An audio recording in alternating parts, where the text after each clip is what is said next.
ഞാൻ നേരത്തെ മീറ്റിങ്ങിൽ പറഞ്ഞൊരു കാര്യം ഞാൻ ആവർത്തിക്കുന്നു. ഇത് UDFന്റെ രാഷ്ട്രീയ ആരോപണമായിട്ട് കാണണ്ട. ഇതിവിടുത്തെ പൊതുജനങ്ങളുടെയോ രോഗികളുടെയോ ഒരവസ്ഥ മാത്രമായിട്ട് നിങ്ങൾ കാണണ്ട. ഒരു കറകളഞ്ഞ സഖാവിന് പോലും ന്യായീകരിക്കാനോ പിടിച്ചു നിൽക്കാനോ കഴിയാത്ത തരത്തിൽ കേരളത്തിൻ്റെ ആരോഗ്യരംഗത്തിൻ്റെ തകർച്ചയാണ് ഡോക്ടർ ഹാരിസിൻ്റെ ഫേസ്ബുക്ക് പോസ്റ്റ് എന്ന് പറയാതിരിക്കാൻ കഴിയില്ല. നിലമ്പൂർ തെരഞ്ഞെടുപ്പിൻ്റെ ഞങ്ങളുടെ വിജയത്തെ എനിക്ക് തോന്നുന്നു പോരാളി ഷാജി പോലും ന്യായീകരിക്കാത്ത തരത്തിലാണ് ഡോക്ടർ ഹാരിസ് CPMന് വേണ്ടി ന്യായീകരിച്ചത്.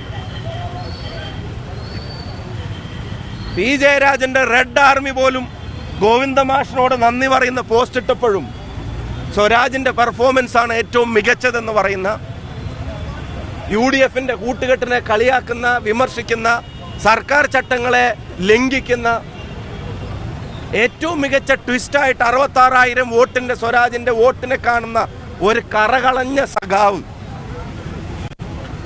ഞാൻ ആവർത്തിക്കുന്നു, പോരാളി ഷാജി പോലും പറയാത്ത വാചകങ്ങളിലൂടെ LDFന്റെ പരാജയത്തെ, CPMന്റെ പരാജയത്തെ ന്യായീകരിക്കാൻ ശ്രമിച്ച അത്രയും സഖാവായിട്ടുള്ള ഒരാൾക്ക് ഈ ഗവൺമെന്റ് ഉണ്ടാക്കിയ ഗതികേടായിരുന്നു ആദ്യത്തെ ഫേസ്ബുക്ക് പോസ്റ്റ്.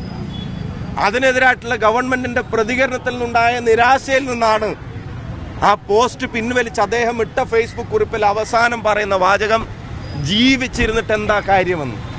ഈ ഗവൺമെന്റിന്റെ ആരോഗ്യ വകുപ്പിൽ മെഡിക്കൽ കോളേജിൽ ഒരു ഡിപ്പാർട്ട്മെന്റിന്റെ ഹെഡായി പ്രവർത്തിക്കുന്ന ഒരാൾക്ക് രോഗിയോട് നീതി ചെയ്യാൻ കഴിയാത്തതിന്റെ പേരിൽ ജീവിച്ചിരുന്നിട്ട് എന്താ കാര്യം എന്ന തോന്നലും ആത്മനിന്ദയും ഉള്ളിലുണ്ടായിട്ടും അതിന്റെ ഒരു ലെവലേശം പോലും മനസ്സിൽ തോന്നാത്ത ഭരണാധികാരി പിണറായി വിജയൻ ഭരിച്ചിട്ട് എന്താ കാര്യമെന്ന് അവനവനോട് ചോദിക്കാൻ ഇവർ തയ്യാറാവണം. ആ ഡോക്ടർക്ക് തോന്നിയ ആത്മനിന്ദയുടെ കുറച്ചെങ്കിലും കേരളത്തിന്റെ ആരോഗ്യ വകുപ്പ് മന്ത്രിക്ക് തോന്നണം. ഒരു യൂറോളജി ഹെഡിന് അവിടെ ഇരുന്നിട്ട് എന്താ കാര്യം എന്ന് മാത്രമല്ല, ജീവിച്ചിരുന്നിട്ട് എന്താ കാര്യമെന്ന് തോന്നിയിട്ടുണ്ടെങ്കിൽ ആ വകുപ്പിൽ ഭരിച്ചിട്ട് എന്താ കാര്യം എന്ന് ആരോഗ്യമന്ത്രിക്ക് തോന്നണ്ടേ, മുഖ്യമന്ത്രിക്ക് തോന്നണ്ടേ? അതൊന്നുമില്ല. അവരെ പിടികൂടിയിരിക്കുന്ന മാറാ രോഗം PR അഡിക്ഷനാണ്. ഇത് ഇവിടുത്തെ സ്വകാര്യ മെഡിക്കൽ ലോബിയുമായിട്ടുള്ള ലേസണാണ്.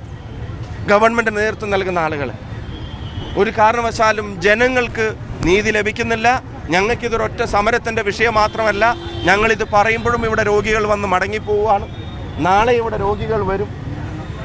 അവരുടെ അവകാശങ്ങൾ അത് ഹനിക്കപ്പെടുകയാണ്. ഗവൺമെന്റ് ഇതിനെ പ്രയോറിറ്റൈസ് ചെയ്യണം. ഗവൺമെന്റിന്റെ PR ചെലവുകൾ വെട്ടിക്കുറച്ച് ആ പണം രോഗികളുടെ ജീവൻ രക്ഷിക്കാൻ നീക്കിവെക്കാൻ തയ്യാറാവണം എന്ന് ഞങ്ങൾ ആവശ്യപ്പെടുന്നു. KPC പ്രസിഡന്റ് പ്രഖ്യാപിച്ചിട്ടുണ്ട്.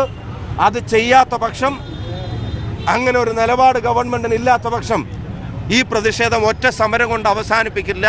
ഇവിടുത്തെ സാധാരണക്കാർക്കൊപ്പം അടിയുറച്ച് കോൺഗ്രസ് പാർട്ടി ഉണ്ടാവും. അവർക്ക് വേണ്ടി ഈ പോരാട്ടം ഞങ്ങൾ മുന്നോട്ട് കൊണ്ടുപോകും.